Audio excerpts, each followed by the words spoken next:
एक मिनट ये डाल या चलो ठीक है, निकालो। हाँ बताओ। कहाँ तक पढ़े थे लास्ट टाइम? फैन बंद करो। लास्ट टाइम कहाँ तक पढ़े थे? फैन बंद करो, तुम्हारी आवाज बराबर सुनाई दे रही है। जैसे कि थोड़ा बाहर तो फॉर्मूला पढ़े थे। चलो कौन कौन नया आया है पहले वो हाथ उठा दो। एक दो, बस दो लोग नहीं। आपका नाम क्या है? सुलेमान। लोग सब नए कौन है? नहीं अच्छा, इरम को नहीं आई? इरम आ रही है, आरिफा गाँव गई। ठीक, चलिए। लास्ट टाइम हम लोगों ने क्या पढ़ा था? ग्रेविटेशन पढ़ा। बुक बंद कर दो, बुक बंद कर दो। ठीक है, सारी बुक बंद कर दो, है ना? एकदम बुक बंद हो जानी चाहिए। पहले हम थोड़ा सवाल जवाब करते हैं, उस चीज़ को समझते हमने क्या पढ़ा था लास्ट टाइम, ठीक है, और क्या पर्पज से पढ़ा था, क्या वो चालू है? ठीक है, चलो। तो ग्रेविटेशन क्यों पढ़े थे मरियम, बताओ? हाँ, नाम भी याद हो गया मेरे। फरीन। मरियम कौन? नहीं आया। फरीन क्या पढ़े थे? हाँ, क्या पढ़े थे? ग्रेविटेशन क्या? हाँ, सिर्फ टॉपिक्स बताओ, मैं पूछ नहीं रहा हूँ कि इसका मतलब क्या है। ग्रेविटेशन, ग्रेविटी और क्या पढ़े थे? ये बताएगा मेरा बच्चा। चल खड़े हो। सेंट्रीपिटल फोर्स पढ़े थे क्या? है ना, सेंट्रीपिटल फोर्स, उसका फॉर्मूला क्या था? है ना? चलिए बैठ। चलो अर्शिया खड़े हो जाओ। सेंट्रीपिटल फोर्स का फॉर्मूला क्या पढ़े थे? मीटर स्क्वायर पर सेकेंड, न्यूटन मीटर स्क्वायर, यही था। तो फिर क्या था? चलो बैठो। नुमान खड़े हो जाओ। आई होप नुमान आंसर करे। सेंट्रीपिटल फोर्स का फॉर्मूला क्या है?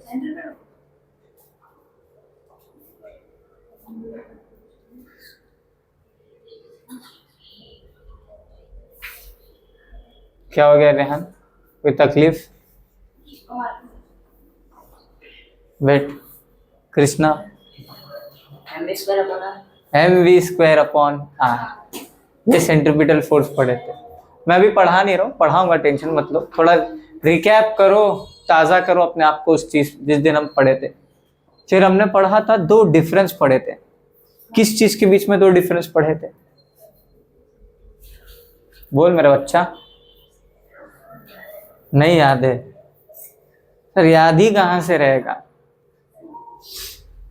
बैठ बैठ। चलो बताओ, आप बताओ फरहीन। सेंट्रीपिटल, सेंट्रीफ्यूगल, चलो ये एक हो गया। दूसरा? Very good, very good. इस तरीके से आपको याद होना चाहिए कि हमने एटलीस्ट पढ़ा क्या था। बराबर, बैठ। क्या नाम है? आयान मलिक। आयान मलिक, आप बताओ कि पहला जो न्यूटन का यूनिवर्सल लॉ था वो क्या था?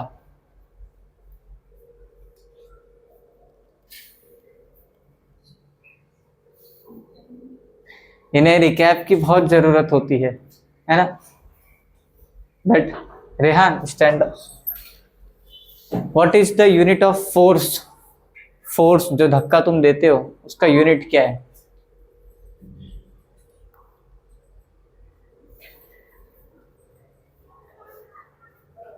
क्या है अर्शिया?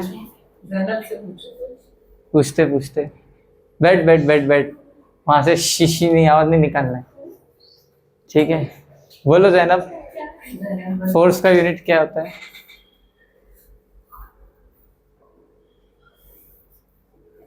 बैठ। हाँ नुमान बोल, क्या होता है? न्यूटन। किससे रिप्रेजेंट करते हैं? कैपिटल एन से। बैठ। फिर मैंने आपको बताया था क्या? एक्सेलरेशन वगैरह नहीं पढ़े ना हमने? नहीं पढ़े ना? नहीं, हाँ ठीक है, नहीं पढ़े, ठीक है। मैंने ये बताया था ग्रेविटेशनल कांस्टेंट का यूनिट बताया था, जो कैपिटल जी है उसका यूनिट निकालना सिखाया था। क्या आप सभी को याद है? चलिए बहरहाल आप लोग थोड़ा सा रिवीजन किया करो, है ना।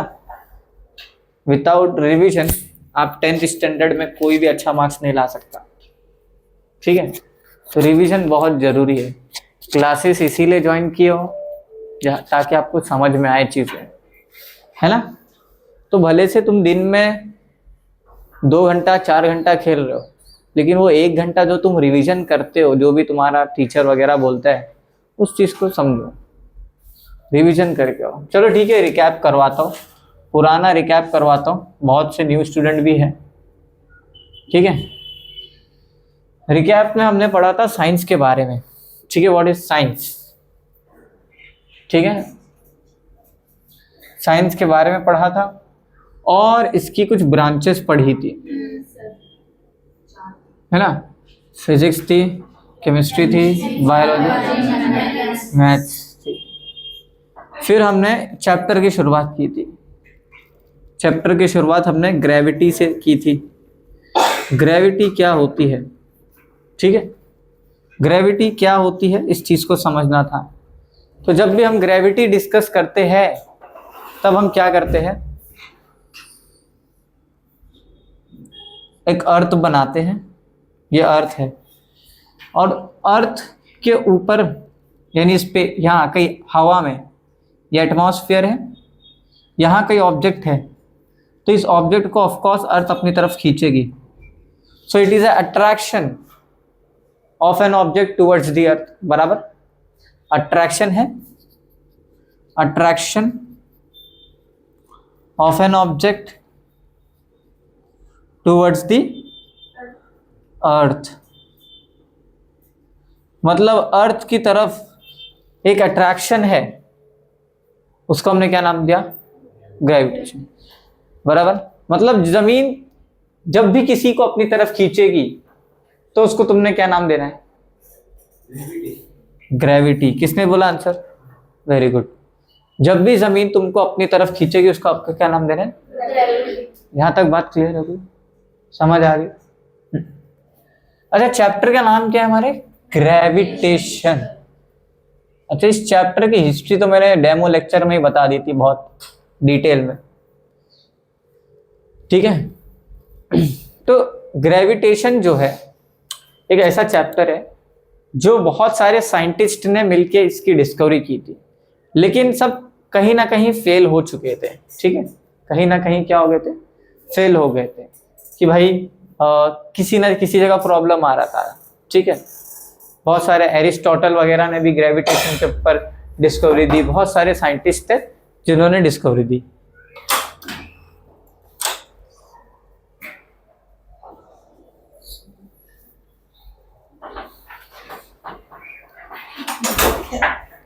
हंसी आ रही, ठीक है, फेमस हो गया ये, ठीक है। चलो, तो ग्रेविटेशन के ऊपर हमारी मुलाकात चल रही थी। तो आप सभी को इस चीज को ध्यान से तो समझना है, उसी दिन बताया था कि ग्रेविटेशन किसी एक अकेले साइंटिस्ट की डिस्कवरी नहीं है, ये बहुत सारे साइंटिस्ट की मिलकर मेहनत है ना। देखो मैं आपको बताता हूँ, आप सभी लोग अंडर 20 एज के हो, जब आप अपने 40s 31 30 के एज में जाओगे ना, तब इंशाल्लाह आप सभी में से कोई ना कोई पीएचडी कर रहा होगा। और वो पीएचडी में वो क्या करता है पता है, वो रिसर्च करता है कि मैं क्या नया कर सकता हूं, और उसके बारे में रिटन फॉर्म में लिखता है कि हाँ मैंने ये लिखा। तो सेम न्यूटन ने भी कहा, न्यूटन ने भी लिखा, न्यूटन ने भी एक्सपेरिमेंट किया, तब जाके उसने इस चीज को बारे में बताया। वैसे तो बहुत सारे साइंटिस्ट थे, इन्होंने न्यूटन ने उसी के रिसर्च पेपर्स से निकाल के उनके अंदर कमियां देख के उसके अंदर कुछ चीजें क्या की, इंक्रीज की, एड ऑन की। समझ में आ रहा है? तो अब यहाँ पे जरा ध्यान दो। तो इसकी जो बेसिकली डिस्कवरी किसने की है, न्यूटन ने। किसने की है, न्यूटन ने, बराबर। अच्छा, फिर हमने आज पढ़ना है मोशंस के बारे में। किसके बारे में पढ़ना है, मोशंस कितने टाइप के होते हैं? लीनियर, सर्कुलर और रोटेशनल। ठीक है, इस चैप्टर में हमें इतना बेसिक चीजें मैकेनिक्स की पता होनी चाहिए। अच्छा, ये मोशंस पढ़ने से पहले मैं आप सभी से पूछना चाहता हूं, मोशंस क्या है? क्या होता है मोशन? हरकत करना। लेकिन किसके रिस्पेक्ट में हरकत करना? अभी मेरे सामने तुम हरकत करोगे तो तुम्हें बरकत मिल जाएगी, बराबर ना? है क्या? सराउंडिंग के रिस्पेक्ट में हरकत करना, वेरी गुड। या मूवमेंट करना। और एग्जाम्पल, आप सभी को मैं किस तरीके से चलता हुआ दिख रहा हूँ? नॉर्मल चलता हुआ दिख रहा हूँ। सिर्फ बोलना है सर चलते हुए दिख रहे हो, ये तुम्हारा पर्सपेक्टिव है, बराबर है कि नहीं? लेकिन अगर मैं आपको देखूं तो आप सभी लोग क्या है? रेस्ट पोजीशन पे रुके हुए हैं, हाँ या ना? है कि नहीं? तो दोनों का देखने का नजरिया क्या है? अलग है। तो इसीलिए इसको हम साइंस की लैंग्वेज में फ्रेम ऑफ रेफरेंस कहते हैं। क्या कहते हैं? रेफरेंस कहते हैं।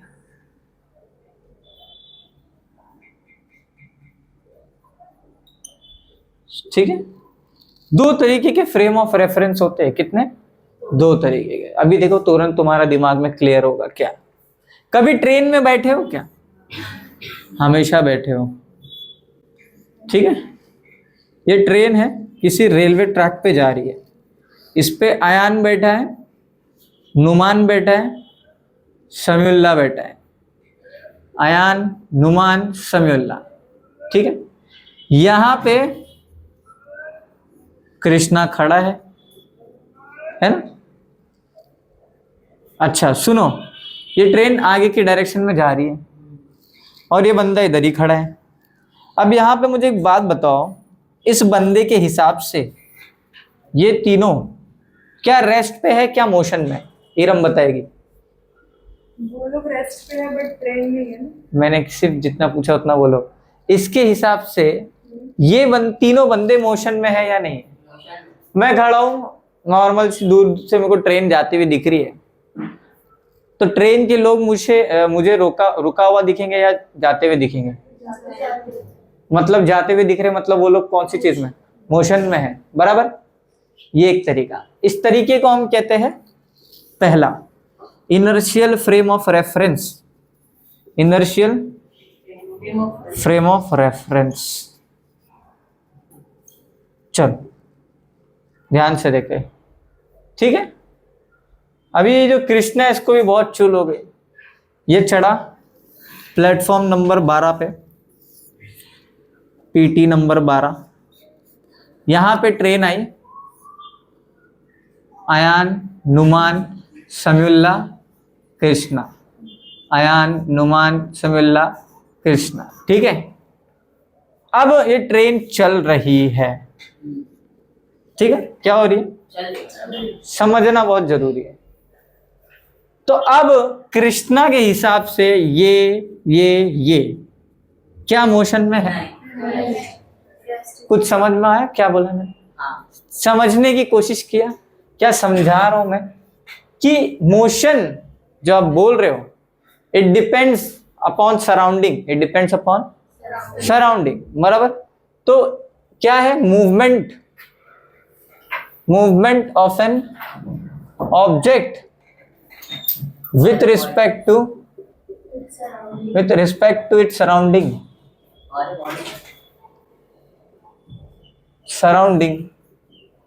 is called motion। अब समझ में आया मोशन क्या है? डिपेंड करता है तुम ऑब्जेक्ट को कहां से देख रहे हो। धरती घूम रही है तो तुम क्या घूम रहे हो, लेकिन जब मैं बाहर से देखूंगा तो धरती क्या है? So it depends upon frame of reference। Frame of reference, ये वर्ड बहुत इंपॉर्टेंट है। आप कहां से देख रहे हो उसे? आप यहां से देख रहे थे पॉइंट सी से, यहां से देख रहे थे तो तीनों मोशन में दिख रहे थे। लेकिन जब आप उसके अंदर ही बैठ गए, फ्रेम ऑफ रेफरेंस के अंदर ही बैठ गए, जिसमें मोशन हो रहा है, तो अब क्या होगा, तब ये सब के सब कैसे हैं, रेस्ट पे है कि नहीं। यहां तक क्लियर हो गया। इसी फिनोमिना पे कुछ टाइप्स ऑफ मोशन है। पहला है आपका लीनियर मोशन। लीनियर मोशन क्या है, स्ट्रेट लाइन में जाता है। अगर मैं ऐसा सीधा सीधा चल रहा हूं, ठीक है, क्या हो रहा हूं, सीधा सीधा चल रहा हूं। ये देखिए पूरी एक्स एक्सिस है जिसपे मैं चल रहा हूं, बराबर। अब चलते चलते मान लो निंजा तोड़ी बन गया, ऊपर चढ़ गए, है ना। तो ये तो पूरी एक्स थी, तो मैं सिर्फ लीनियर चल रहा हूं, बराबर। लेकिन जब मैं ऐसा चढ़ रहा हूं, ऐसा इसके ऊपर, मतलब मैं वाई में भी जा रहा हूं, नीचे ये एक्सिस क्या होती है, एक्स, मैं ऐसा चले जाने लग गया तो वाई। अच्छा, मैं ऐसा गया फिर ऐसा घूम गया मैं, तो वाई तो ऊपर खत्म ना, बराबर। मैं ऐसा गया घूम गया ऐसा, तो मैं किस पे आ गया, नीचे वाली पे, ये वाली पे। इसको आपने क्या नाम दिया, जेड। जेड एक्सिस होती है, 3 एक्सिस होती है, एक्स वाई जेड। कितनी होती है मेरा बच्चा, बोल, X Y Z. X Y Z dimensions होते हैं। आपने डायमेंशंस का नाम सुना होगा। आप अगर सीधा चल रहे हो ना, आप अगर सीधा चल रहे हो तो वो बॉडी को आप बोलोगे कि वो एक्स डायरेक्शन में चल रही है। लेकिन कोई बॉडी अगर गोल घूम रही है, सर्कुलर, वेरी गुड, क्या हो गया, सर्कुलर। एक मिनट सर, जी। ये काशिफ सर, काशिफ सर तो नहीं है, लेकिन मैं हूँ, बोलिए। आइए आइए, हाँ अंदर आइए। नहीं चलेगा, आईसीएससी बोर्ड है। ICSE। चलो ध्यान से सुनो सब लोग। कहाँ थे हम लोग, एक्स वाई पे थे ना। हाँ, तो अगर मैं सीधा चल रहा हूं तो कौन सी एक्सिस पे चल रहा हूं, तो जब भी मैं सीधा चलूं मतलब वो कैसा मोशन होगा, समझाने के लिए बता रहा हूं, क्या होगा वो, लीनियर। तो इसकी डेफिनेशन हम बना सकते हैं। अच्छा सुनो, तो क्या सिर्फ मैं ही सीधा चल सकता हूं, या क्या सिर्फ इंसान ही सीधा चल सकता है, नहीं, सीधा तो ये भी चल सकती है। ये कुर्सी अगर तुम इसको ऐसा खींचो तो ये भी एक्स एक्सिस पे चल रही है। इट डिपेंड्स कौन सी चीज किसकी बात हो रही है, बराबर। तो मैं कहना चाह रहा हूं कि जो लीनियर मोशन है वो इस तरीके का मोशन है जिसमें ऑब्जेक्ट सिर्फ एक एक्सिस पे चलता है। किस पे चलता है, एक एक्सिस पे। तो हम कह सकते हैं ना, a motion of an object और a body along on a straight path or on a single axis is called linear motion। चलिए डेफिनेशन लिखते हैं। अच्छा, डायमेंशंस पता चल गए ना। एक्स पे अगर कोई चीज एक ही एक्सिस पे चल रही है तो उसको आप बोलोगे 1D, मतलब 1 डायमेंशन। Very good Krishna. और अगर कोई चीज एक्स वाई दोनों पे चल रही है तो 2D, 2 डायमेंशन। कोई चीज एक्स वाई जेड तीनों पे चल रही है तो 3 डायमेंशन। अच्छा, ये तीनों डायमेंशंस को आप देख सकते हो, महसूस कर सकते हो, ठीक है। फुटबॉल को उठाओ, हाथ में पकड़ो, वो 2D नहीं है ना 1D है, वो क्या है, प्रॉपर 3D है। एक्स में भी है, वाई में भी बना हुआ है, जेड में भी बना हुआ है। अब अगर मैं बोलूं 4th डायमेंशन को तुम महसूस करो तो नहीं कर पाओगे, बराबर। 4th dimension apart from book, 4th dimension अल्लाह ताला ने टाइम को बनाई है। किसको बनाई है, जिसे तुम नहीं देख सकते। ऐसे बहरहाल टॉपिक वो अलग है। मुझे सिर्फ 3 एक्सिस बतानी थी, क्या चीज किस पे है वो बतानी थी, मैंने डिस्कस किया। अब अगर मैं डेफिनेशन लिखूं तो मैं लिख सकता हूं, जरा बच्चों ध्यान से देखो। अ मूवमेंट क्या है, a movement of an object और a body along on a straight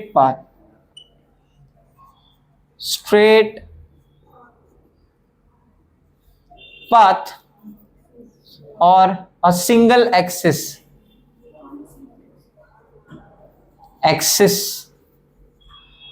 is called linear motion. LM लिख दे रहा हूं, ठीक है। मतलब मैं अगर आपसे कहना चाहूं कि क्या यह ऑब्जेक्ट सिर्फ एक्स में ही जा सकता है, क्या कोई ऑब्जेक्ट है जो ऐसा ही चल सकता है, ऐसा कुछ है? कुछ ऑब्जेक्ट, कभी बिल्डिंग बड़ी बड़ी मुंबई वगैरह में गए हो, अंबानी के बंगले के आसपास देखो कांच की बिल्डिंग होती है, कांच की बिल्डिंग होती है। सपोज इमेजिन करो कि वो बिल्डिंग पे आपको एक सपोर्ट दे दिया गया है, आप ऐसा जमीन पे चढ़ते चढ़ते उस बिल्डिंग पे चढ़ने लग गए, तो अब आप उस एक्सिस को छोड़ दो, अब आप कौन से एक्सिस पे चल रहे हो? वाई पे चल। बात समझ में? तो जरूरी नहीं है कि कोई ऑब्जेक्ट एक्स पे ही चले, वाई पे भी चल सकता है, और जरूरी नहीं है कि कोई ऑब्जेक्ट एक्स और वाई दोनों पे नहीं, दोनों पे चले, दोनों पे ना चले, दोनों पे चल सकते हैं। चलिए इसको फिलहाल इतना लिखिए, आज का टॉपिक बहुत बड़ा है, ठीक है।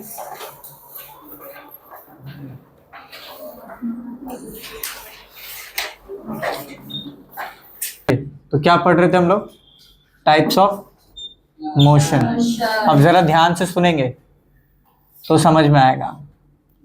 तो सबसे पहला मोशन अगर मैंने पढ़ाया वो है लीनियर मोशन। क्या है? लीनियर मोशन, ठीक है। लीनियर मोशन, हाँ, लीनियर मोशन क्या होता है इस चीज को समझना है। जैसे फॉर एग्जांपल ये कोई सरफेस है, अब यहां से जो भी मैं बात करते हुए जाऊंगा सबको नोट डाउन करते हुए जाना है, मतलब समझना है। ये बॉक्स है, इस बॉक्स को यहां से यहां हटाना है, ठीक है। तो इस बॉक्स को हटाने के लिए मुझे क्या देना पड़ेगा? फोर्स। ये फोर्स, ये बॉक्स ए पॉइंट से निकल के कहां पे आ गया? बी पे। तो हम कह सकते हैं कि ऑब्जेक्ट इधर एकदम सीधा सीधा गया है, एकदम सीधा सीधा गया है, तो हम इसको बोलेंगे अ मोशन। मैं डेफिनेशन लिखते जा रहा हूं, अ मोशन ऑफ एन ऑब्जेक्ट, एकदम सिंपल लाइन में, ऑफ एन ऑब्जेक्ट और body along straight path, along straight path, सीधे रास्ते पे, उसको क्या नाम दे दिया? लीनियर। चलो नाउ सबसे मजेदार, दैट इज सर्कुलर मोशन, ठीक है। सर्कुलर मोशन काफी इंपॉर्टेंट है, ठीक है, ध्यान से सुनेंगे। सर्कुलर मोशन क्या है? इधर देखो, ठीक है। Imagine a circle having centre O, ठीक है, ठीक है। यहां से तूने एक रस्सी लिया और यहां से क्या किया? इसको एक पत्थर से बांधा है और उसको ऐसा घुमा रहे हो, तो ये सर्कुलर मोशन दिखेगा कि नहीं दिखेगा? दिखेगा सर। तो अगर आप अच्छे से देखोगे, ये पत्थर यहां से घूम घूम के इधर तक आ गया, देखो ये सर्कल का एक पॉइंट देखो कैसा लीनियर जा रहा है कि नहीं जा रहा है?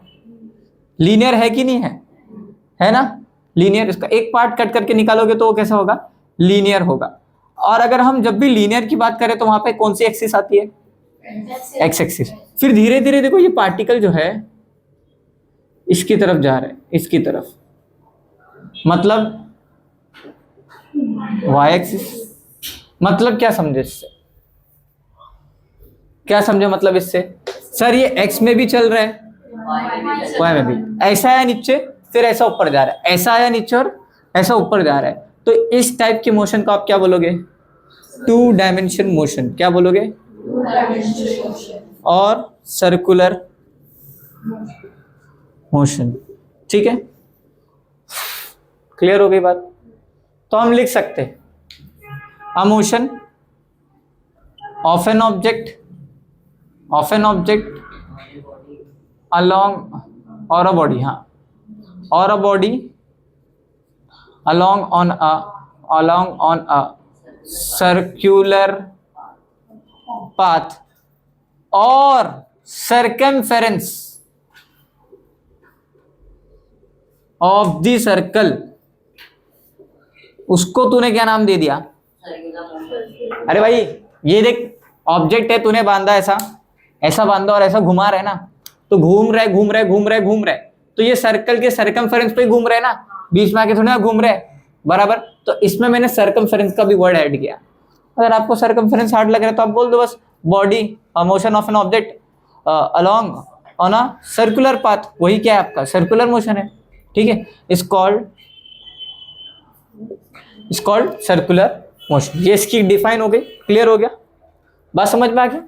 अब सबसे खतरनाक मोशन जो है ये पढ़ो, दैट इज रोटेशनल मोशन। क्या पढ़ना है आपको? बहुत बेसिक से जा रहे हैं, आपको मोशंस भी बताया जा रहा है। रोटेशनल मोशन क्या है? फॉर एग्जांपल मैं अगर ऐसा रोटेट हो रहा हूं, ऐसा रोटेट हो रहा हूं, तो ये किस तरीके का मोशन हो गया? रोटेशनल।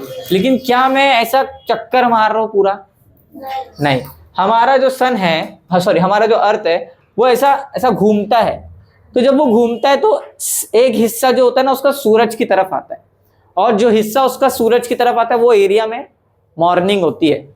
अब जरूरी थोड़ी ना इंडिया में अगर सुबह हुई है 5 बजे तो अमेरिका में 5 बजेंगे क्या? घूम चुका ना हमारा अर्थ, तो अमेरिका भी पीछे पीछे चले गया जहां पे सूरज की रोशनी नहीं है ना। तो वो रोटेशन कर रहा है। क्या कर रहा है? रोटेशन कर रहा है, लेकिन अपने ही एक्सिस पे। जैसे फॉर एग्जांपल ले लो, ये क्या है? कोई टॉप है। क्या है? टॉप, भौरा है ना। भौरा जो घुमाते हो, तो ये भौरा जो होता है अपने ही एक्सिस पे, एक ही जगह पे क्या होता है? घूमता है। तो जब वो एक ही जगह पे जो चीज घूम रही है ना, उसको हम कहते हैं रोटेशन। क्या बोलते हैं? और ये इसको समझने के लिए आपको इमेजिनरी क्या करना पड़ेगा? एक्सिस मानना पड़ेगा। क्या ये बीच में से एक इमेजिनरी एक्सिस है जिसकी वजह से क्या कर रहा है? ये घूम रहा है। ठीक है, तो यहां पे आपको एक चीज समझना है, अ motion of an object along on a particular or fixed axis is called rotational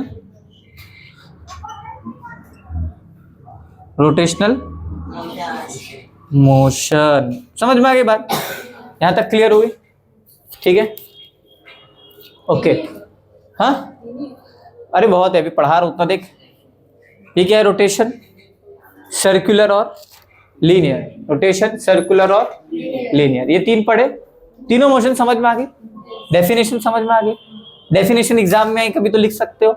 define circular motion, क्या लिखोगे? अ motion of an object along on a circular path is called circular motion. और अगर आपको जोड़ना है सर्कमफेरेंस तो circumference जोड़ दो, ठीक है, सर्कमफेरेंस पे ही घूम रहा है। यहां तक बात समझ में आ गई? चल आगे देख, इतना पहले लिख लो, इतना लिख लो।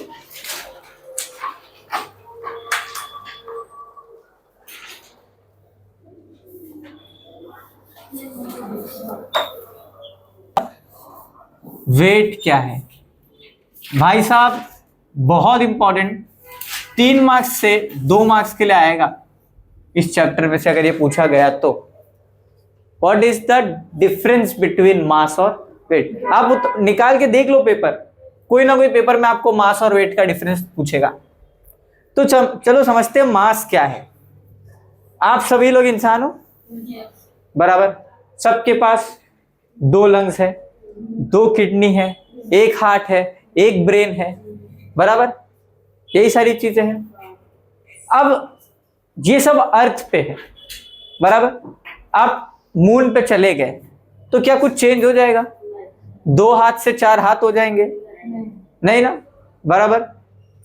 तो ये मास है। मास की डेफिनेशन होती है इस ऑब्जेक्ट का इंटरनल मैटर क्या होता है। क्या इंटरनल मैटर क्या होता है, इसको आपने क्या नाम दे दिया? मास का नाम दे दिया। बात समझ में आ गई बच्चा मेरा? आपका नाम फरीद, क्लियर है? तो अगर आज से आपसे किसी ने पूछा कि मास बताओ तो आप क्या बोलोगे? It is nothing but the internal matter of the particular substance या ऑब्जेक्ट। अब अगर मैं इस ऑब्जेक्ट की बात करूं तो इसके अंदर बहुत सारा मास भरा पड़ा है, यानी बहुत सारा एटम्स इसके अंदर है। बात समझ में आ रही है? इसीलिए इसका क्या है? मास है। क्लियर?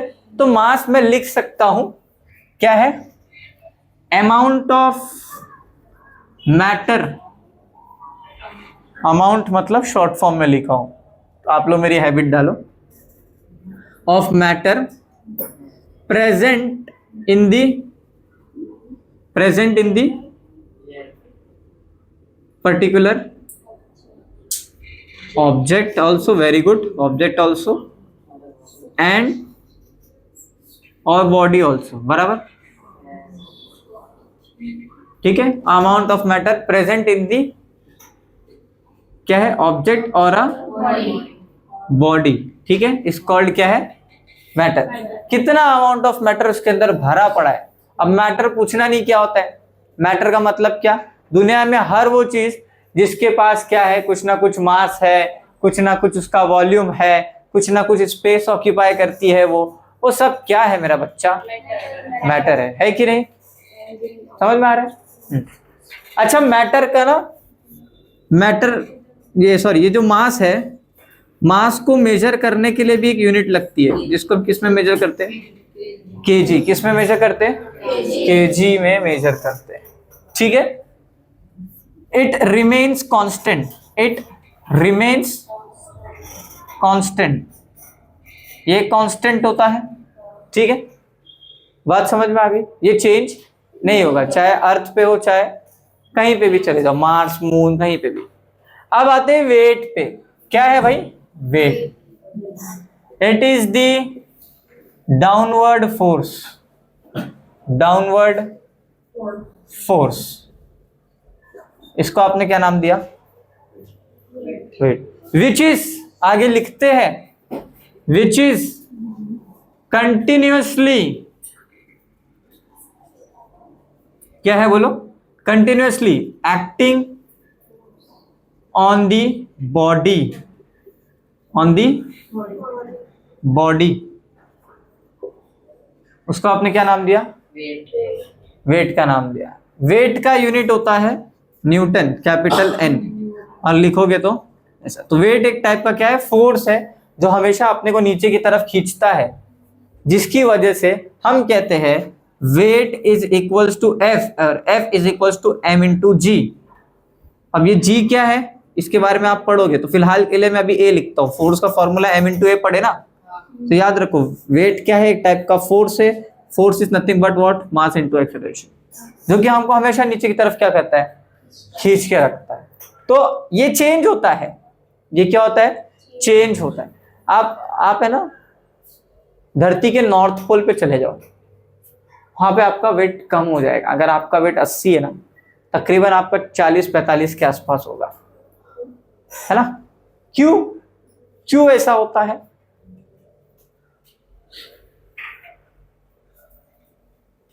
या फिर समझ लो ऐसा थोड़ा, ठीक है, ये बात हम लोग आगे करेंगे। फिलहाल के लिए इतना याद रखो कि वेट और मास में क्या है, ये डिफरेंस है। इट चेंजेस, क्या है, इट चेंजेस, वो क्या है, चेंज होता है हर जगह। वेट क्या करता है, वेरी करता है। यहां तक समझ में आ गई बात, क्लियर है, लिख लो इतना फटाफट।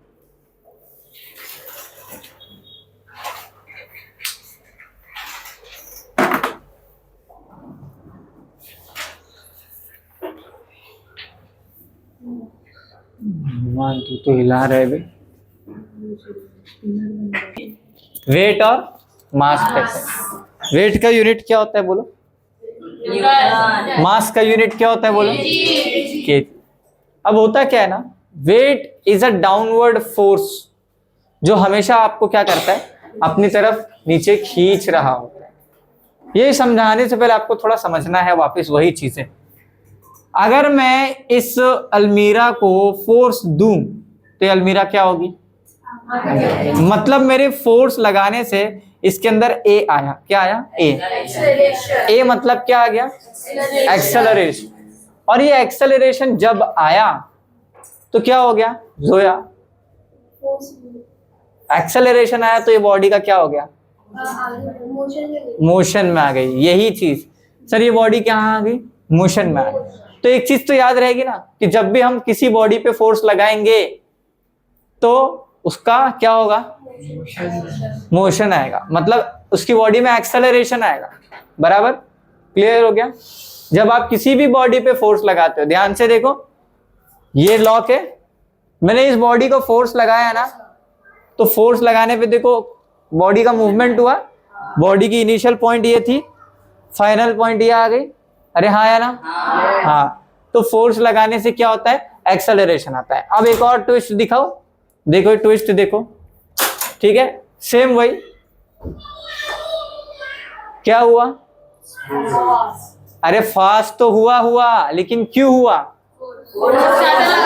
फोर्स ज्यादा लगाने से। तो न्यूटन ने क्या बोला कि सर अगर आप ज्यादा फोर्स लगाओगे तो एक्सेलरेशन भी ज्यादा होगा। कितने लोग यहाँ पे गाड़ी स्कूटी चलाते हैं? कितने लोग गाड़ी स्कूटी चलाते हैं यहाँ पे? मैं, तुम, आप, हम सभी लोग, है ना। देखो गाड़ी से गिर के मेरा ये हाल हो गया, ठीक है। तो जब हम गाड़ी को एक्सेलरेट करते हैं, देखिए कभी ड्राइवर को ऐसा करते हैं, वो ऐसा जब करता है तो फोर्स बढ़ जाती है, और फोर्स बढ़ जाती है तो तुम क्या एकदम स्लो चलते हो क्या? नहीं, तुम क्या चलते हो? स्पीड में चलते हो, बराबर। हाँ सर। तो न्यूटन का सेकंड लॉ यही है कि फोर्स जितना होगा उतना क्या होगा? एक्सेलरेशन। फिर उसको इसने मैथमेटिकल टर्म्स में बताया। उसने बोला, अच्छा जोया मुझे बताएगी बेटा, जोया ये साइन किसकी है? सिर्फ जोया बताएगी। डायरेक्टली प्रोपोर्शनल की साइन है बेटा। किसकी साइन है? डायरेक्टली प्रोपोर्शनल है कि नहीं मेरा बच्चा जोया? इसका मतलब ये होता है कि फोर्स बढ़ेगा तो एक्सेलरेशन भी बढ़ेगा। अब मैथ्स में क्या होता है ना, इस साइन को हटाने के लिए एफ तो एफ लिखना पड़ता है, इक्वल लगाना पड़ता है। पहले क्या लगाना पड़ता है? और इसको मल्टीप्लाई करना पड़ता है किसी कांस्टेंट से। तो वहां पे कोई कांस्टेंट मतलब अल्फाबेट होगा, कोई भी कांस्टेंट जिसकी वैल्यू हमेशा फिक्स्ड होगी। क्या होगी? फिक्स्ड होगी। तो F is equals to G लिख रहा हूं, सॉरी, एम। क्या? Small M. क्या है? एम। और ए जो ए था ए, तो ये बन गया F is equals to M ए।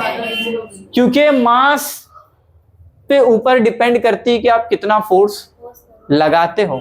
मुझे एक बात बताओ, ये दो बच्चे इस पे बैठे हैं, मेरे इतने से भी फोर्स लगाने से क्या हिलेंगे? क्या नहीं हिलेंगे। बहुत ज्यादा फोर्स लगाऊंगा, मतलब मैंने इसका मास अगर मान लो बच्चा, इसका मास अगर 100 किलोग्राम है तो मेरी जो फोर्स है वो 500 न्यूटन की फोर्स है। तो बताओ कौन जीतेगा? ये जीतेगा या ये जीतेगी? फोर्स जीतेगी। 500 न्यूटन से खींच रहा हूं ना इसको मैं, ऑफ कोर्स अपनी जगह से क्या होगा? बाहर आएगा। तो ये न्यूटन ने बताया, ठीक है, यहां तक क्लियर हो गया। अच्छा, ए का कॉन्सेप्ट समझ में आया? आप जब किसी को फोर्स दोगे तो बॉडी के अंदर क्या आएगा इरम? मोशन आएगा, लेकिन मोशन के साथ साथ कुछ और चीज आती है। हाँ, क्या? एक्सेलरेशन। ठीक है, मैं नोट्स लिखाते हुए चल रहा हूं बच्चा, एक एक चीजें लिखते हुए चलोगे तो समझ पाओगे, ठीक है। Note, when net force applied on an object its result in a acceleration। क्या हो जाएगा ये? इसके अंदर क्या आ जाएगा? Acceleration. When a net force applied on an object, its result in an acceleration। समझ में आ गई बात? एक्सेलरेशन के फॉर्म में होगा जब आप किसी के ऊपर नेट फोर्स लगाओगे। अब ये नेट फोर्स का फंडा क्या है सर? बराबर, ये भी समझना है। अच्छा सुन मेरी बहन, तूने इसको फोर्स लगाई तो तेरे को लग रहा है तेरे फोर्स लगाने से क्या हो रहा है? ये आगे जा रहा है, बराबर। चल देख, अगर तेरे फोर्स लगाने से ये आगे जा रहा है तो एक चीज तू याद रख, इसको पीछे की तरफ एक फोर्स खींचता है, जिसकी वजह से दुनिया में आज हर इंसान, हर ट्रक चल रही है। फ्रिक्शन। Very good. क्या नाम है इसका? फ्रिक्शन। याद है रे तुम लोग को 9th का? फ्रिक्शन क्या है? क्या है बोलो? Friction force. भाई साहब, फ्रिक्शन का मतलब होता है रगड़। क्या होती है? रगड़। जैसे फॉर एग्जांपल देखिए, ये कोई गाड़ी का टायर है, ठीक है, जस्ट एग्जांपल, ये कोई गाड़ी का टायर है। ये टायर मान लीजिए ऐसा है और ये सरफेस है, ठीक है, लो भाई कोई बड़ी छोटी लंबी बुक दे दो, लो ये साइंस 1 की बुक है ना। ये क्या है? सरफेस है। ये टायर है। तो तुमको क्या लगता है, फोर्स लगाए तो ये टायर स्पीड में जाएगा कि नहीं जाएगा? हाँ या ना बोल भाई? हाँ सर जाएगा। अब अगर आप ध्यान से देखें मेरा बच्चा, तो जब ये टायर अगर आगे जा रहा है ना, तो इसको पीछे की तरफ एक फोर्स खींचती है, जिसको आपने क्या नाम दिया? फ्रिक्शन। लेकिन जो हमने लगाई हुई फोर्स है वो फ्रिक्शन से ज्यादा होनी चाहिए। अगर फोर्स फ्रिक्शन से ज्यादा हो गई मतलब टायर क्या होगा? मूव करेगा। क्या करेगा? मूव करेगा। बात समझ में आ रही है? ये सरफेस है ना, ये सरफेस, ये टायर, इरम ने गाड़ी चलाई, इरम ने फोर्स दी, ठीक है, इरम ने बहुत जोर से फोर्स दी, बहुत जोर से टायर ऐसा गया, ऐसा स्पीड में गया। लेकिन सुनो तो टायर इतनी ऐसा घूमा, पहले ऐसा क्या किया, सरफेस पे रगड़ा, ऐसा रगड़ा कि नहीं रगड़ा? हाँ, जब ऐसा रगड़ रहा था ना वो, तभी उसके अंदर क्या जनरेट हुआ? फ्रिक्शन। क्या जनरेट हुआ? जो क्या चाहता है फ्रिक्शन, कि भाई तू नहीं जा, तू रुका हुआ है ना, तो तू रुके ही रहे। और फ्रिक्शन अगर जब किसी चीज को रोकने के लिए कह रहा है, तो उसको आप नाम दोगे स्टैटिक फ्रिक्शन। क्या नाम दोगे? समझ में आई बात? फ्रिक्शन क्या होता है? फ्रिक्शन वो चीज है जिससे आप अभी करंटली मोशन कर पा रहे हो। अगर फ्रिक्शन नहीं होता ना, तो आप कंटिन्यूअसली सीधा सीधा जाते, आप रुक ही नहीं पाते। और ये दुनिया में आप इस दुनिया को फ्रिक्शनलेस नहीं बना सकते, बराबर? मुझे एक बात बताओ, मुझे सिंपल सी एक बात बताओ, एक बॉल ली मैंने, बॉल को उठा के तब फेंक दिया, मान लो लाओ कहाँ है वो, ट्राइपॉड की तरह। हाँ ये देखो, ये चेंज करो क्या? मैं कुछ ऐसा है कि चल रहा, माइंड एकदम चला गया है साइंस में। हाँ चलेगा ना? बोर हो रहा है क्या? नहीं मतलब ऐसा कुछ है, क्योंकि कैसे कंटिन्यू सब्जेक्ट पढ़ के थोड़ा सा बच्चों को लगता है ना, अगर ऐसा कुछ है नहीं ना, चलेगा ना? इंटरेस्ट तो साइंस है, साइंस। ठीक है, यही है, ठीक है। फ्रिक्शन नहीं है। अच्छा, जहां फ्रिक्शन नहीं है मतलब वहां पे ऑब्जेक्ट हमेशा क्या करेगा? मूव करता रहेगा। कभी जिंदगी में रुकेगा? नहीं रुकेगा, बराबर? मुझे एक बात बताओ ना, इसी फ्लोर पे अगर मैं सिर्फ पूरा ऑयल कर दूं और तुम आओ दरवाजे के बाहर से, क्या होगा? फिसल के गिर जाओगे, तुम्हारा खुद का कंट्रोल नहीं रहेगा। क्यों?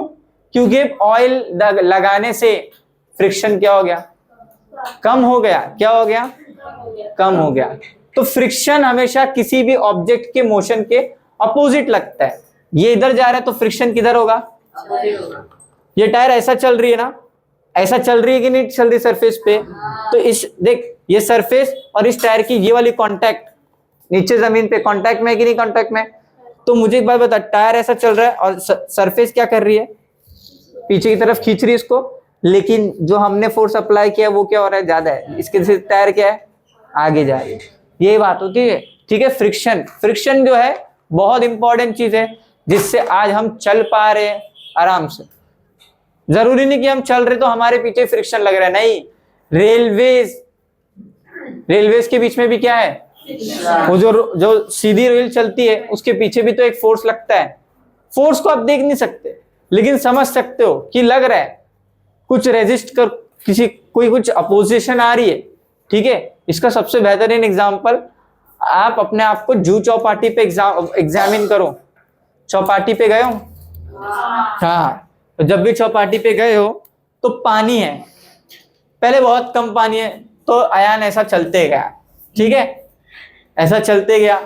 अब अयान थोड़ा थोड़ा इतने इतने पानी में आ गया, इतने इतने पानी में आ गया, तो भी अयान ऐसा ऐसा चलते गया। अब अयान इतने इतने पानी में आ गया, तो अब अयान कैसा चलेगा? ऐसा चलेगा या फिर ऐसा उठा उठा के चलेगा पैर?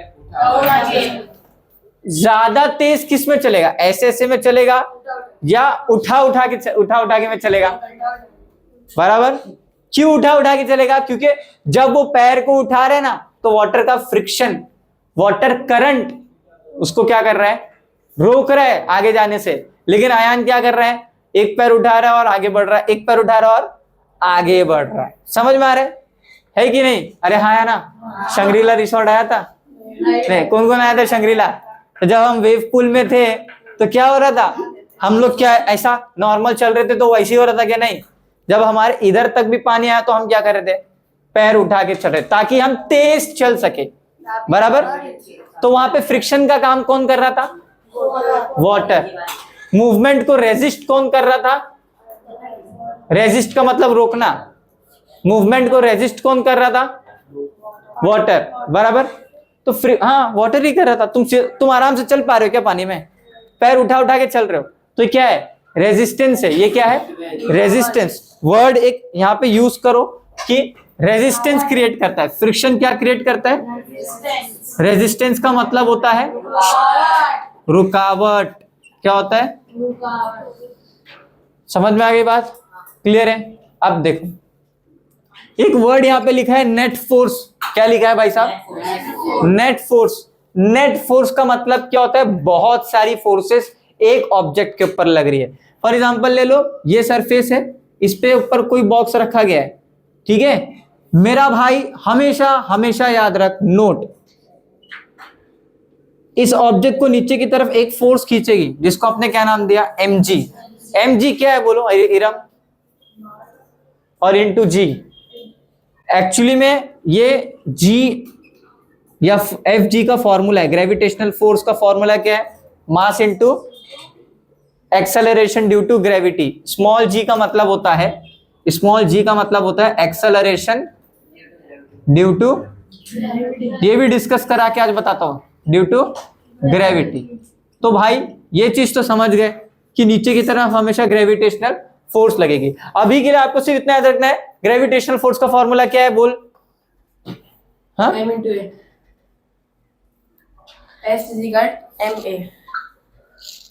हाँ, mg। ग्रेविटेशनल फोर्स का फॉर्मूला क्या है, जो नीचे की तरफ लग रहा है, जो नीचे की तरफ लग रहा है, जो कहां लग रहा है, जो कहां पे लग रहा है, नीचे। कहां लग रहा है, नीचे। नीचे। थैंक यू, ठीक है। तो भाई अगर कोई फोर्स डाउनवर्ड एक्ट करे तो according to definition of weight it is the downward force which is continuously acting on the body. मैं खड़ा हूं, मेरे पे भी एक्ट हो रहा है, तो मेरा वेट ही क्या है, ग्रेविटेशनल फोर्स है। मेरा वेट ही क्या है,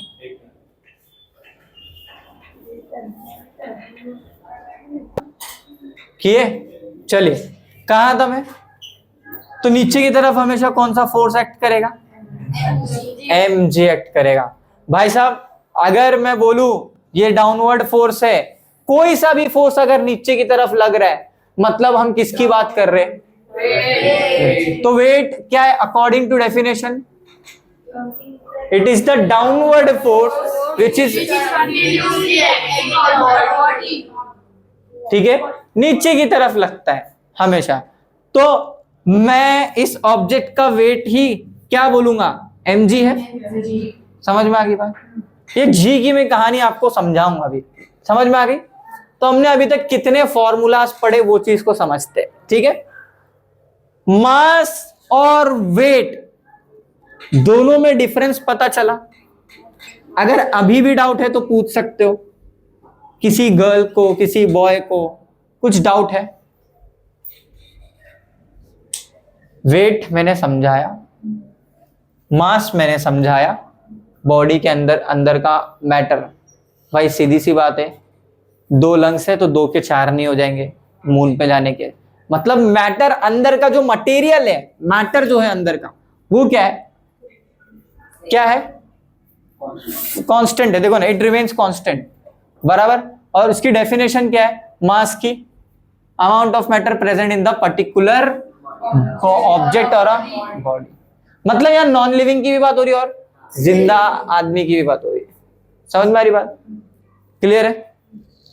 लेकिन वेट क्या है, वेरी करता है। क्या करता है, और ये वेट वेरी क्यों करता है, मतलब चेंज क्यों होता है, इट चेंजेस, ये क्यों होता है, इसका रीजन मैं आपको जरूर बताऊंगा। क्लियर हो गया, समझ में आ गई बात। अच्छा, कितने लोग मानते हैं हमारी धरती गोल है, ऑनेस्टली बताओ कितने लोग मानते हैं, है ना। अल्लाह को हाजिर नाजिर रख के बोलो हमारी धरती क्या है, गोल है। लेकिन एक्चुअली में अगर आपने कुरान पढ़ा होगा, उसमें अल्लाह ताला, हाँ उसमें अल्लाह ताला ने आपको कहा गया है हमने इस दुनिया को ऑस्ट्रिच के अंडे के जैसा बनाया है, शुतुरमुर्ग के अंडे की शेप का जैसा बनाया है। और उस शुतुरमुर्ग का जो अंडा होता है ना, एक्चुअली में वो ऐसा होता है। और इस ज्योमेट्री को हम कहते हैं एलिप्टिकल ज्योमेट्री, एलिप्टिकल ज्योमेट्री, या फिर इसे हम कहते हैं एलिप्स। क्या कहते हैं? एलिप्स। तो हमारी अर्थ जो है ना, it is bulges from the top and bottom. आटा गूंथते हैं सभी लोग, लड़कियां तो आटा गूंथती होगी, नहीं गूंथती कोई बात नहीं। जब हम आटे को गूंथते हैं तो वो कुछ इस तरीके का बनता है, ऐसा डव बनता है, बराबर। ये ऊपर से क्या होता है? फ्लैटेंड होता है, चपटा होता है।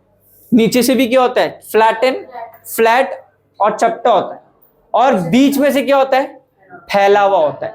So our earth is bulges from the center and flatten from the top to bottom, top to बात समझ में आ गई?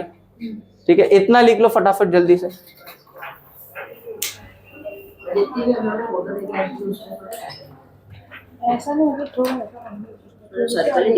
हाँ चलो, अब आगे हम लोग पढ़ते हैं मोशंस के बारे में।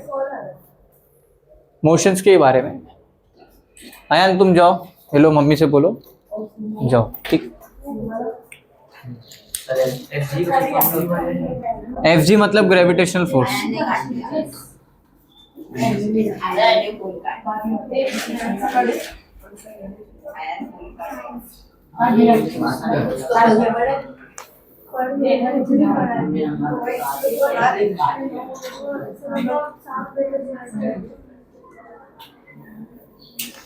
अच्छा, शेप ऑफ अर्थ अगर बोले किसी ने तो क्या होता है? क्या बोलोगे?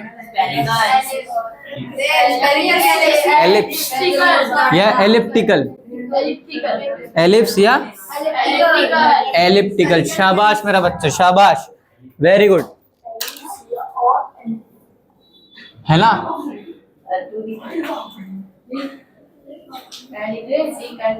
भाई ध्यान दे इधर, मस्ती मत कर। चल, तो बहुत सी चीजें हमने पढ़ लिया, ठीक है। फोर्सेस भी पढ़े, ठीक है, फोर्सेस भी पढ़े और टाइप्स ऑफ मोशंस भी पढ़े, सर्कुलर, लीनियर और रोटेशनल, ठीक है। और थोड़ा सा इसको और ब्रॉडली एक्सपांड करते हैं, ठीक है।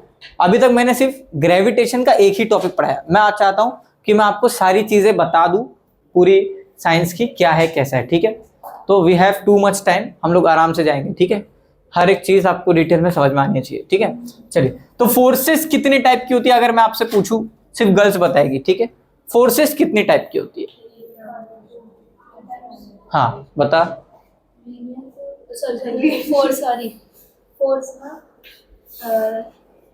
हवा आ रही है। कितने टाइप की होती है अर्षा? 3 टाइप की फोर्सेस होती है। आप बोलो, आपको? चल ध्यान से सुन बेटा, बॉयज देख, फोर्सेस फिलहाल आपको पढ़ना है 2 टाइप की। एक होती है कांटेक्ट फोर्स, एक होती है नॉन कांटेक्ट फोर्स। क्या होती है? Non contact force. मेरा बच्चा ध्यान से देख, कांटेक्ट फोर्स मतलब जो किसी ऑब्जेक्ट के कांटेक्ट में है, ठीक है, बराबर है कि नहीं। और नॉन कांटेक्ट फोर्स मतलब फोर्स ऑफ अट्रैक्शन है, लेकिन वो जुड़े नहीं है अभी तक। क्या नहीं है? जुड़े हुए नहीं है। कांटेक्ट फोर्स का एग्जांपल क्या बोलोगे? कांटेक्ट फोर्स मतलब क्या? Magnetic force is a contact force, बराबर? अरे हाँ या ना? हाँ। अच्छा, अगर मैं बोलूं नॉन कांटेक्ट फोर्स बताओ, लेकिन फोर्स ऑफ अट्रैक्शन है उसमें, वो तो रिपल्शन हो जाता है। Contact, non contact. कांटेक्ट में ऑब्जेक्ट सरफेस के साथ अटैच होगा, इसमें सरफेस का अटैच नहीं होगा। चलिए, तो यहाँ पे ना, यहाँ पे एक खेल लगाते हैं। आप सभी के लिए होमवर्क है, इसके ऊपर एक पूरा डिस्क्रिप्शन लिख के लाओगे और इसे एक्सप्लेन करोगे नेक्स्ट चैप्टर में, नेक्स्ट लेक्चर में। एयर रेजिस्टेंस ग्रेविटी, ठीक है। मैं क्या बोल रहा हूँ, ये होमवर्क है। कॉन्टैक्ट फोर्स और नॉन कॉन्टैक्ट फोर्स पढ़ोगे। 8 स्टैंडर्ड की बुक उठाओ, उसमें लिखा हुआ होगा, ठीक है। नॉन कॉन्टैक्ट का भी सेम यही, डिस्क्रिप्शन, एक्सप्लेनेशन और लास्ट में एग्जाम्पल दोगे कौन सी फोर्स है वो, ठीक है। क्लियर हो गया? चलिए अब आते हैं हमारे नेक्स्ट पार्ट की तरफ, जो कि क्या है, ऑसिलेटरी मोशन। क्या है? Oscillatory motion. अच्छा, टाइप्स ऑफ मोशन में अभी हम लोग चौथा मोशन पढ़ रहे हैं, ऑसिलेटरी मोशन। बीच बीच में मैं आपको कुछ चीजें ऐसी बता रहा हूं जिससे वो टॉपिक स्किप हो जा रहा है, क्योंकि वो बताना बहुत जरूरी है आप सभी के लिए। समझ में आ रहा है? तो ऑसिलेटरी मोशन क्या है उस चीज को समझते हैं। लो भाई देखो, ऑसिलेटरी मोशन क्या होता है। कभी घड़ी में पेंडुलम देखे हो? ठीक है, मान लीजिए घड़ी है ये, ठीक है। इस घड़ी का पेंडुलम है, क्या है? पेंडुलम। इस पेंडुलम को ऐसा छोड़ो तो कैसा हो रहा है? ऐसा, ठीक है। देखो यहां लेके जा रहा हूं, देखो जिस पॉइंट पे ये ऑब्जेक्ट है, सबसे टॉप मोस्ट पॉइंट पे, ठीक है, और फिर ये नीचे आ रहा है, फिर जा रहा है, बराबर। लेकिन अगर आप अच्छे से देखोगे तो यहां से फेंक रहा हूं मैं इसको एकदम टाइट पकड़ के, तो देखो जा रहा है, आ रहा है, जा रहा है, आ रहा है। इस टाइप के मोशन को आपने क्या नाम दिया? ऑसिलेटरी मोशन नाम दिया। लेकिन ये मोशन इसको से डिफाइन कैसे करें? क्या ये मोशन ऐसा पूरा घूम के 1 डायमेंशन 2 डायमेंशन कर रहा है क्या? नहीं। ये क्या कर रहा है पता है?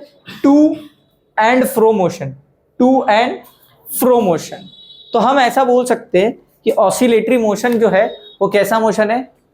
To and fro motion. तो हम क्या लिखेंगे बोलो? क्या है मोशन बोलो? A motion of an object और पार्टिकल, बहुत important, performing to and fro, to and fro, to fro, ठीक है। ये टू एंड फ्रो हो गया। फिर कभी आपने ऐसा देखा है, मान लो यहां पे आपने एक स्प्रिंग बांध दी, ठीक है, स्प्रिंग बांध दी, और यहां पे आपने 100 किलो का कोई मास अटैच किया, बराबर। आपने इसको फोर्स दिया ऐसा, ये आया ऐसा, तो फ्रंट एंड बैक, बराबर, फ्रंट एंड बैक। तो मैं लिख सकता हूं performing to and fro and front and back. दूसरा, कुछ मोशन यहीं पे ध्यान, बोर हो रहा है। कुछ मोशन होते हैं जो ऊपर जाते फिर नीचे आते, ऊपर जाते फिर नीचे आते, तो हम ऐसा लिख सकते। और इसका एग्जांपल तो लड़कियां ही दे सकती, लड़के दे नहीं सकते। मैं बताता हूं कैसे। Front and back, to and fro और अप एंड डाउन, ठीक है। Motion called as oscillatory motion, called as oscillatory motion. ध्यान से सुनेंगे सभी लोग।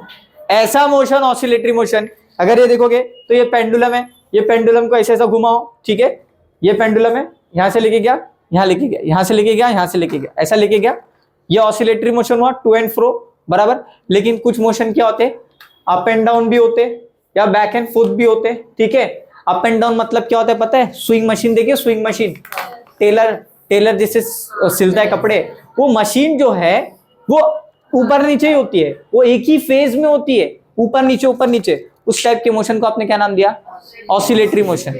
तो ऑसिलेटरी मोशन क्या, मेरे साथ पढ़ो। अ मोशन ऑफ एन ऑब्जेक्ट, जोर से।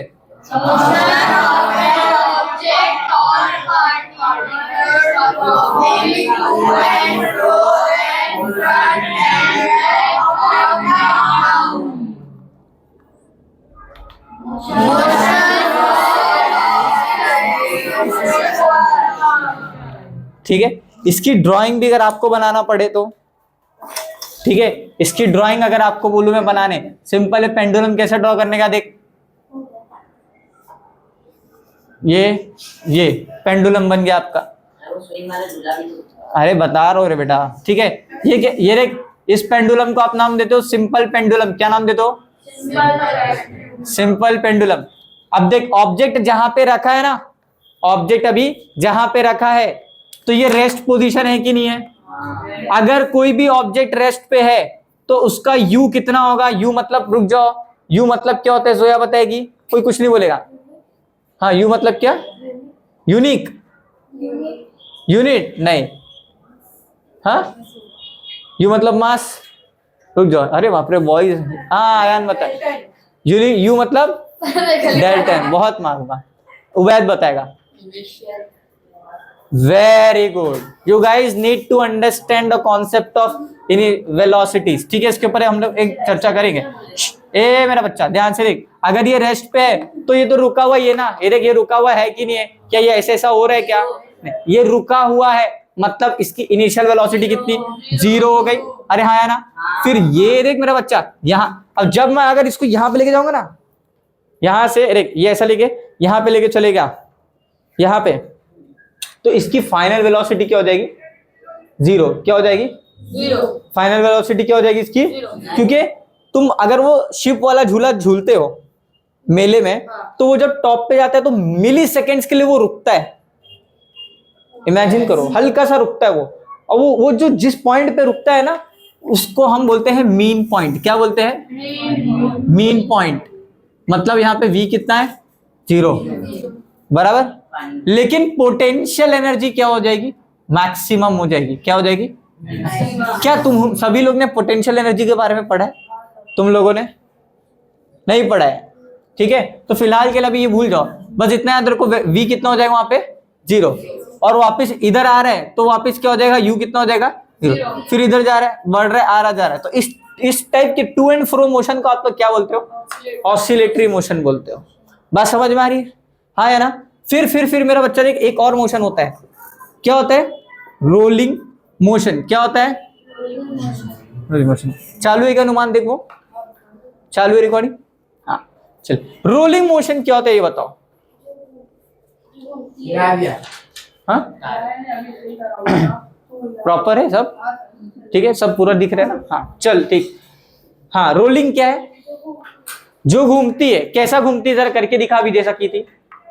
हाँ, रोलिंग मोशन जो घूमती है। इट इज नॉट अ घूमना, ठीक है, ठीक है। ये तो सर्कुलर मोशन हो गया ना। रोलिंग मोशन क्या है आप समझिए। रोलिंग मोशन क्या है, वापिस से साइंस की टेक्स्ट बुक लाओ जरा, ठीक है। देखो ये सरफेस है, मान लो ये सरफेस है, ठीक है। इस सरफेस पे, ठीक है, ये वायर्स बहुत डिस्टर्ब कर रहे हैं मुझे। हाँ चलो, इस सरफेस पे ये टायर है। क्या है? हम क्या पढ़ रहे? Rolling motion. इस सरफेस पे टायर है। अब मुझे ध्यान से बताओ, ठीक है, बराबर। अब ये हटा दो। अब देखो, देखते जाओ, देखते जाओ, देखते जाओ, देखते जाओ, क्या हुआ? फिर क्या हो रहा है? हाँ, पीछे भी जा रहा है। तो ये कौन सा मोशन हुआ? लेकिन अब अगर जिसका आईक्यू लेवल बहुत तेज होगा ना, वो अभी समझ जाएगा। ध्यान से देख,